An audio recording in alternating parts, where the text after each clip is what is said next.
పొద్దున్నే నీకెందుకులే మా పళ్ళు అవి అక్కడ పడేసి లోపల కొళ్ళు. పర్వాలేదులే వదినా, ఇందులో తప్పే ఉంది. తప్పే ఉంది అని నిలదీసి అడిగితే నేనేం చెప్పను? నిన్న పొద్దున్నే నీ మొహం చూశాక ఆ పక్కింటి ఆయన కాలు జారి పడ్డాడట. వాళ్ళ ఆవిడ ఒకటే తిట్టిపోసింది. పొద్దునే లేచి ఎవరైనా కాస్త మంచి మొహం చూడాలనుకుంటారు పాపం. ఏమే నీళ్ళు, నువ్వు వెళ్ళి కాస్త కాఫీ పని చూడమ్మా. వెళ్ళు.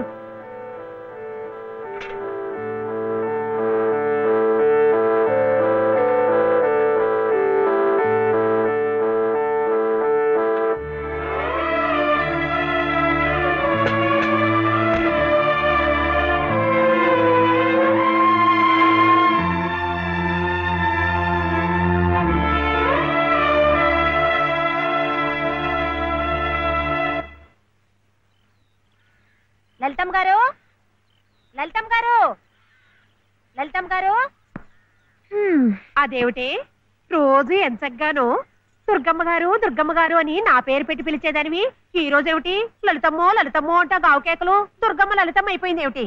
అదెట్టా అవుతుందమ్మా, దుర్గమ్మే లలితమ్మే. నా జాకెట్, నా లాగు, నా చొక్కా ఎక్కడా? ఇదిగో బాబు, తమ చీరలు 2 రాసుకోండి. ఒరే చెంప అక్కడ పెట్టరా.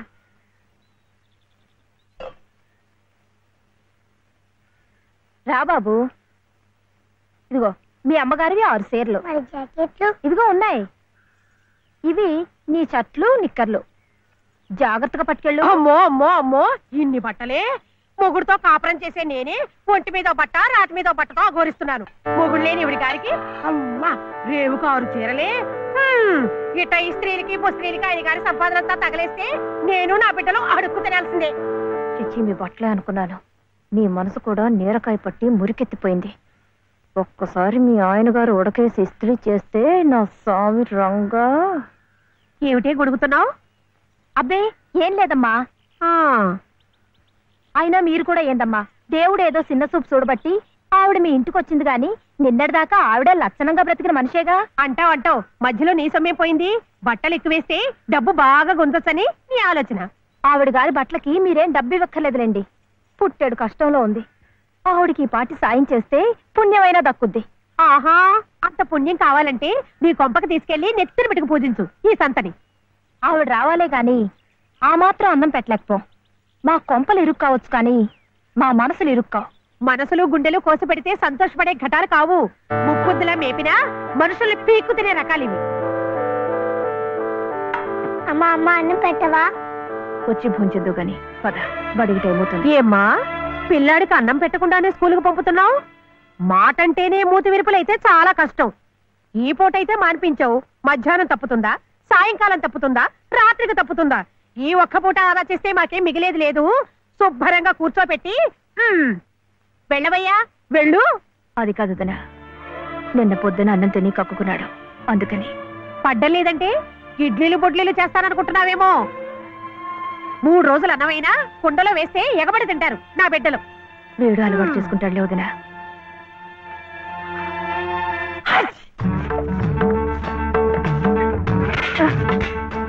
ఇక్కడ గొడిగే నీకు వర్షం వస్తుందేమోనని. సర్లే ఎక్కడైనా పెట్టు. రామ ఇక్కడ కాదు అక్కడ.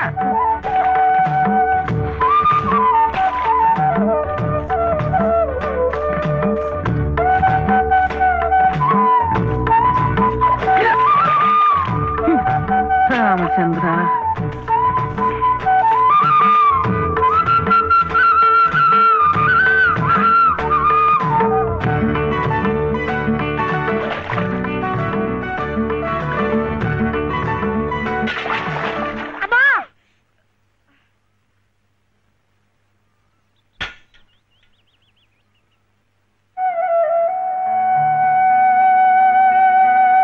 అయ్యో ఏమిట్రా ఈ తలతిక్క పనులు?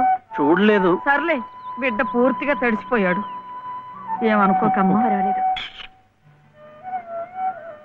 చాలే. అయితే రేపటి నుంచి నీళ్లు కూడా పోయాను. ఒరే, ఇదంతా నా కోసం అట్రా, నీ కోసం కాదు. ఏది చేసినా భక్తితో చెయ్యాలయ్యా. అయితే ప్రసాదానికి వెళ్ళినా వెళ్ళు. ఓం రాజాతిరాజాయ ప్రసహ్య సాహినే నమో వయం వై శ్రవణాయ కుర్మహే సమే కామాం కామకామాయ మహ్యం కామేశ్వరో వై శ్రవణో దదాతు. ఇంకా నైవేద్యం కాలేదురా. శ్రవణో దదాతు.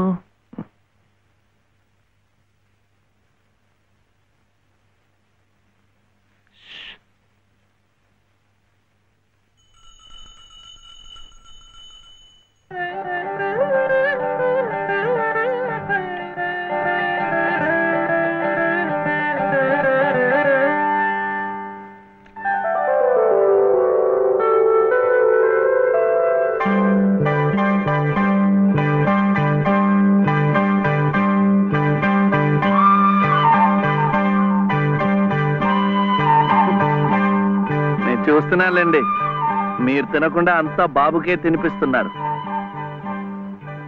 తీసుకోండి. నాకు లేదనా? నేను మళ్ళా అడిగితే ఇస్తారు. ఈ గుడి మాకు బాగా తెలుసు. నేను మా నానమ్మ రోజు వచ్చి ఇదంతా కడిగి ముగ్గులేస్తాంగా. తీసుకోండి, తీసుకోండి. తీసుకోమ్మా. అసలు దేవుడు గర్భగుడిలో ఉంటే వీడు ఊరేగింపుకు వెళ్లే ఉత్సవ విగ్రహం లాంటి వాడు. పుణ్యమే.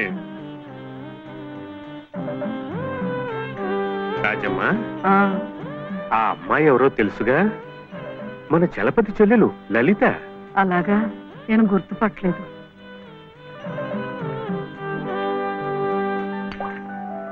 నిన్ను గుర్తుపట్టలేకపోయానమ్మా. ఏమనుకోకు. ఏమిటో మనిషికి ఒక చింత పెడతాడా దేవుడు. గంగిగోవు లాంటి మీ అన్నయ్యకి ఆ మహాతల్లి మీ వదిన ఎలా దొరికిందో. వస్తానండి. పదమ్మా. చూడమ్మా, ఇంత చిన్నతనంలోనే నీకొచ్చిన కష్టం సామాన్యమైంది ఏం కాదు. ఇలాంటప్పుడే మనసు చిక్కబట్టుకోవాలి. నేను ఎన్ని ఎదురు దెబ్బలు తిన్నానంటావు. కళ్ళ ముందే కాపురం చేస్తున్న కూతురు పోయింది. కొడుకు కోడలు పోయారు. చిన్నతనంలో జరిగిన ప్రమాదంలో మెదడికి దెబ్బ తగిలి నా మనవడు ఇలా అయిపోయాడు. ఇవన్నీ తట్టుకుంటూ మందులు మాకులు తింటూ ఇంకా బ్రతికుండాలనుకుంటున్నానంటే ఎందుకంటావు? నా మీద ఆధారపడ్డ వాడి కోసం, నా మనవడి కోసం. భగవంతుడా, వాడి బుద్ధి పెంచకపోతే పోయే. ఏ కల్మషం ఎరగని ఆ పసితనాన్ని అలాగే ఉంచు. చెప్పింది చేసే పట్టుదల, దీక్ష అవైనా ఇచ్చావు, అంతే చాలు అని రోజుకొక్కసారి ఆ దేవుడికి గుర్తు చేయటానికి ఈ కట్టిని ఇలా ఉంచాను. అమ్మా, స్కూల్కెళ్ళొద్దు. చాదస్తం అనుకోకపోతే ఒక్క మాట చెప్తాను తల్లి. నువ్వు కూడా ఒక మంచి రోజు చూసుకుని ఈ గుడి ప్రాంగణం తుడిచో, మెట్లు కడిగో, ఇంత సేవ చేసుకో. అంత మాత్రాన బాధలు తీరిపోతాయని కాదమ్మా. ఆ భగవంతుడి అనుగ్రహం ఉంటే ఈ కష్టాల సముద్రంలో పడి కొట్టుకుపోకుండా కనీసం మోకాటి లోతునైనా సాగిపోగలమని. ఆ లలితమ్మ ప్రసాదాలు పెట్టి పిల్లాడిని స్కూలుకు పంపుతోందంటే ఆ వదిలి గారు ఎంత అమానుషంగా ప్రవర్తిస్తుందో ఆలోచించు. అదో నీ ఇష్టం వచ్చినప్పుడు అలా రావడానికి పోవడానికి ఇది ఏమన్నా ఇదనుకున్నావా? టీ గుంజీలు ఏదో పొరపాటు అయిపోయింది. రేపటి నుంచి వాడి టైంకి వచ్చేస్తా. రేపటి సంగతి రేపు చూద్దామమ్మా. ఈ క్లాస్ అయ్యేదాకా గుంజీలు వేద్దావా అని. అప్పుడు కానీ రాంగ్ కుదరదు. ఒరే ఏమిట్రా ఇది? మీరు క్లాస్ అయ్యేదాకా తీగుంజలు తీయండి. వాడికి నాకు సామ్యం ఏమిట్రా? వాడు తప్పు చేశాడు, తీయొద్దు. మీరు తప్పు చేశారు. నేనేం చేశాను? వాడు ఎందుకు ఆలస్యంగా వచ్చాడో తెలుసుకోకుండా తీగుంజలు తీయమనడం తప్పు కదా.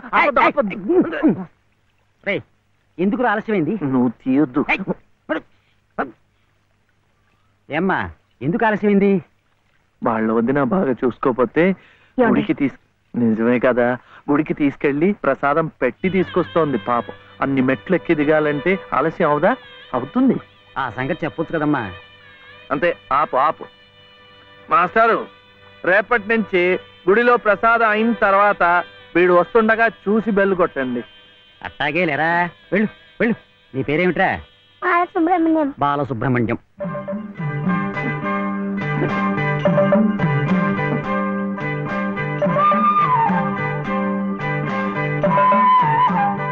తెలిసిందిలేండి, మీ పేరు లలిత, నా పేరు చెప్పనా, వీర వెంకట సత్య శివసుందర రామయ్య.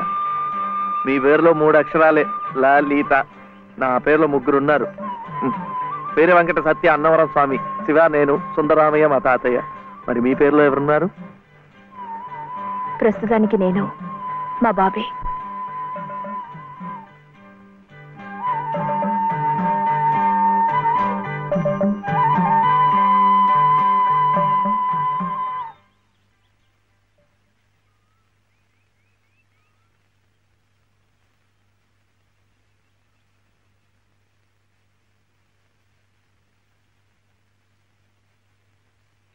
ఇలా సహాయం చేస్తే పుణ్యం, కానీ మొగాళ్ళు మాత్రమే చేయాలి.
ఇది మా నానమ్మ పాడేది.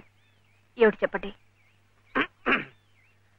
శివుడవో మాధవుడవో ఎవరని నిర్ణయించేదిరా, మిమ్మల్ని ఎవరని నిర్ణయించేదిరా. మీకు సంగీతం బాగా వచ్చనుకుంటానే. మీకు తెలిసిన చోట 2-3 సంగీతం పాఠాలు ఇప్పించకూడదు. పాఠానికి 100 రూపాయలు ఇచ్చినా నా బ్రతుకు గడిచిపోతుంది.